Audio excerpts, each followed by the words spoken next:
Hello everyone, and welcome back to Total Organic Chemistry. This video, I will be discussing carbocation rearrangements. So by the end of this video, the questions that you should be able to answer are how do rearrangements occur, and what are they in the first place, and also what problems can they cause for us in organic synthesis. Because these types of rearrangements occur with SN1 and E1 reactions, if you need to brush up on those mechanisms or you'd like some review, please go ahead and subscribe to my channel and take a look at those videos that I've uploaded. So let's get right into it. We can start with a model reaction here with this haloalkane here. I will draw that. And this will have an iodide leaving group. And we can treat it with perhaps methanol, so CH3OH. So what will this produce? Well, we know that this will probably undergo an SN1 reaction because we have a good leaving group, iodide, we have a secondary substrate, and also we have a rather weak nucleophile. So alcohols and water are pretty weak nucleophiles, as well as a protic solvent, so we'll just conduct this in methanol as the solvent. Let's draw out the mechanism to figure out what our product will be. We know that in an SN1 reaction, the first step will be the iodide coming off, which leaves us with a lone carbocation here, and in this case this will be a secondary carbocation. And while you could imagine the methanol attacking this secondary carbocation right off the bat, we can also notice that this secondary carbocation is adjacent to a tertiary carbocation. So somehow, if there were a way to get that secondary carbocation to move to the tertiary center, that would be a much more stable intermediate and the reaction would proceed faster.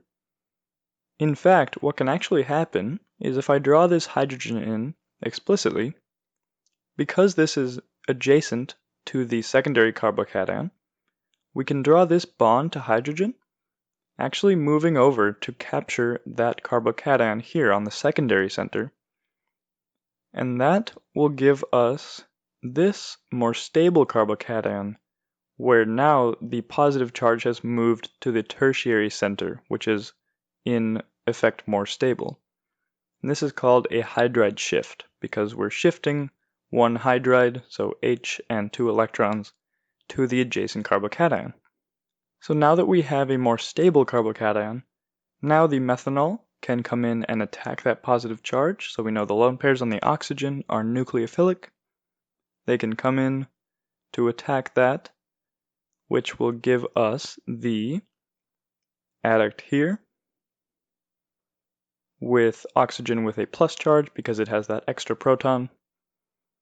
And then finally, as our last step is most of the time, we'll have another methanol molecule come in to pull off that extra hydrogen, giving us this ether product right here. So this is a different product than we might have expected at first glance. And these are called carbocation rearrangements, where a less stable carbocation rearranges somehow to migrate to a more stable one. So for this case, secondary to tertiary. We could also imagine another haloalkane here, where we have this secondary haloalkane. This time it'll be an alkyl bromide. We could imagine treating this with water, so water is the solvent, and this mechanism will be very similar, so it's also an SN1 reaction. I won't draw out the entire mechanism here, but we can draw a couple of the intermediates. So we know that the first thing that will happen is the bromide leaving group will come off, and that will give us this carbocation here, which is again a secondary carbocation. And we notice that whereas the last reaction we had a tertiary center adjacent to the secondary center, now we have sort of this quaternary center. So this carbon adjacent to the carbocation has 4 substituents. So we can't have any hydride shifts because there are no protons on that adjacent carbon. But this center would be a more stable carbocation. So in fact, what can happen in this case is we can have an entire methyl group shift over in the same way that the hydride did. So this carbon-carbon bond can come over to capture that secondary carbocation, which will give us this tertiary carbocation in the end with the methyl group shifted over. And then finally, our capture by the nucleophile affords us with this alcohol product. It's important to recognize that methyl and even other alkyl shifts can occur as well as hydride shifts. And in fact, the length of the alkyl chain doesn't really affect the rate of the reaction because we're only shifting one bond between adjacent carbons. So you can have methyl, ethyl, propyl shifts as well as hydride shifts. So we used two secondary haloalkanes just now. What if we choose a primary haloalkane? Well, we could draw this compound here, and in this case the leaving group is going to be a triflate. So this is not an alkyl halide, because it's obviously not a halogen, but we can call this a pseudo-halide, just because the triflate group has a leaving group ability similar to a halide. And remember, this OTF triflate is this group here. I can draw that, where we have sort of a sulfate center, but one of the oxygens is replaced with a trifluoromethyl group. So this is very electron withdrawing and makes this into an incredibly good leaving group. Okay, so we can also notice that this is a primary pseudohalide. So this OTF group, our leaving group, is actually on a primary carbon. Okay, so what if we treat this with sodium iodide? So iodide is our nucleophile. It's a strong nucleophile, but again, weakly basic. So because iodide is a strong nucleophile, we might imagine an SN2 reaction to occur in this case, because we have a primary substrate and a strong nucleophile. However, if you also remember from SN2 reactions, and if you don't, go ahead and take a look at my video on that, SN2 reactions are significantly slowed by steric hindrance. So in this case, although we do have a primary substrate, we also have this very sterically hindered moiety here, where we have all these methyl groups, and that is going to make SN2 reactions very slow to the point where they're really not going to occur.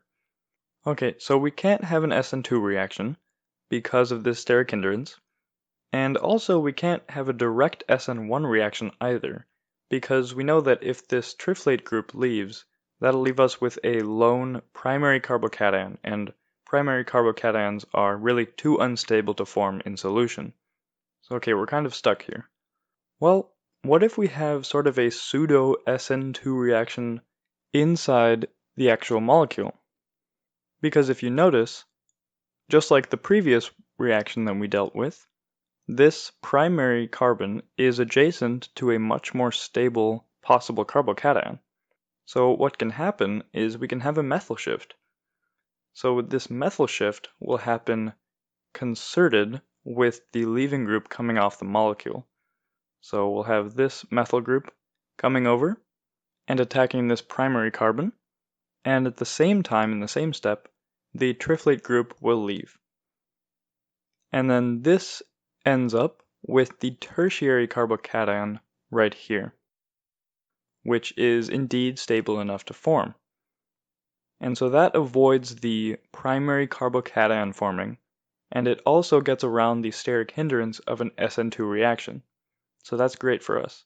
Now that we have this tertiary carbocation, then very simply the iodide can just come in and attack that carbocation, giving us the alkyl iodide as the product.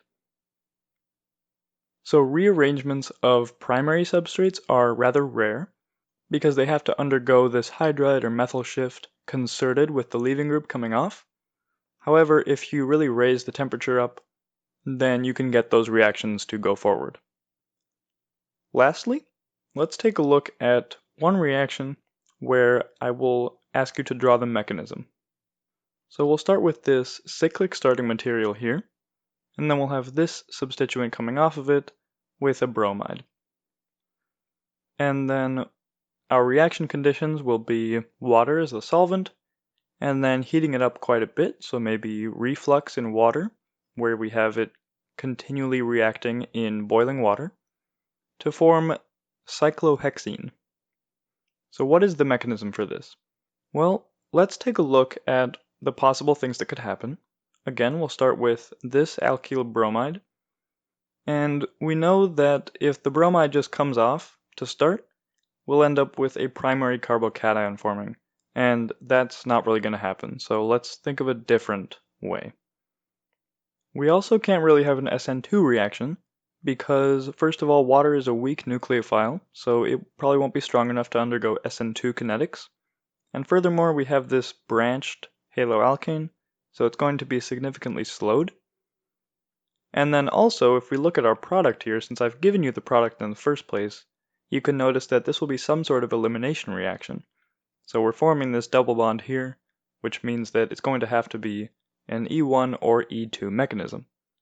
Okay, so let's think about the previous reaction that we just worked through, where we have a concerted carbocation rearrangement along with the leaving group leaving.